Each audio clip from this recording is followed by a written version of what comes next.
Nitong October 10, naimbitahan tayo ng Yamaha Philippines para dumalo sa ginanap na media conference para sa Gilas Pilipinas.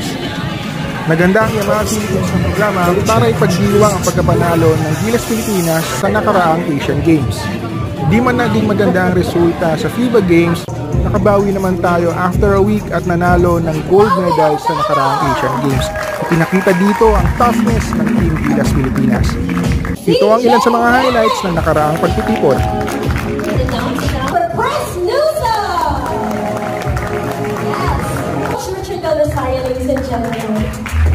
Your glasses to the lasting partnership of Yamaha and Gilas Pilipinas to more victories.